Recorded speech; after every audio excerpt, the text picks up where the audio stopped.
Salut à toi! Quel est l'intérêt pour un historien, un ingénieur logiciel, un écrivain ou un peintre de voir l'IA se développer?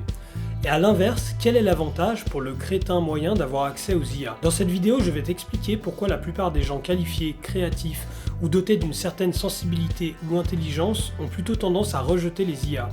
Eh bien parce que des gens qui ont une bonne culture générale, des compétences variées, des dons singuliers ou qui ont fait de hautes études n'ont aucun intérêt à vivre dans un monde où n'importe qui va avoir accès à une IA qui a été justement pensée pour les concurrencer. Alors qu'à l'inverse, celui qui n'a pas développé de telles compétences ne sera plus autant obligé d'avoir recours aux gens plus qualifiés que lui s'il possède sa propre IA de poche. Autrement dit, l'IA émancipe les idiots de leur dépendance aux gens intelligents.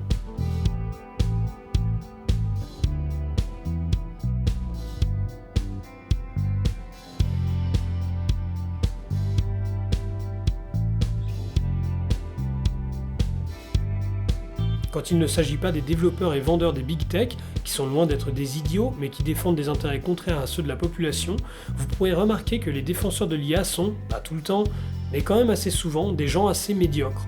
Vous verrez rarement un ornithologue, un multilingue, un génie artistique, un prof d'université ou un ingénieur logiciel vanter les mérites des IA.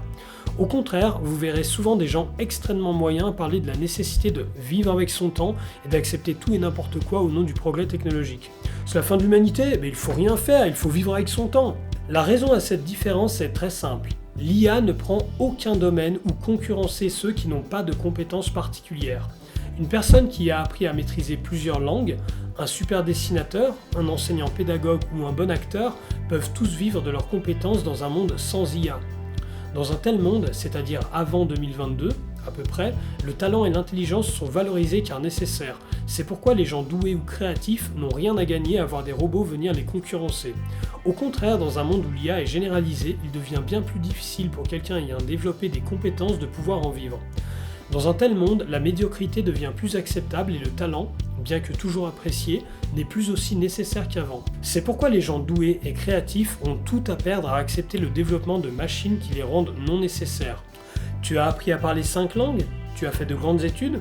Ou bien tu es devenu graphiste de jeux vidéo au prix d'années d'études et de travail afin d'avoir une vie intéressante et peut-être de t'élever socialement? Eh bien les pros IA ont d'autres projets pour toi. Tu devras soit te contenter d'un revenu universel au même titre que des gens qui n'ont jamais fait d'efforts, soit accepter les emplois auxquels tu as voulu échapper. En effet, ces types d'emplois mal payés ne nécessitent pas beaucoup de compétences ou de niveau d'études, mais sont plus chers à remplacer par des IA car ils nécessitent d'investir dans des robots humanoïdes. Bref, toute personne créative ou qualifiée peut capitaliser sur ses compétences, avec difficulté certes, mais c'est largement possible, dans un monde sans IA. Dans un monde d'IA généralisé, cela devient bien plus difficile.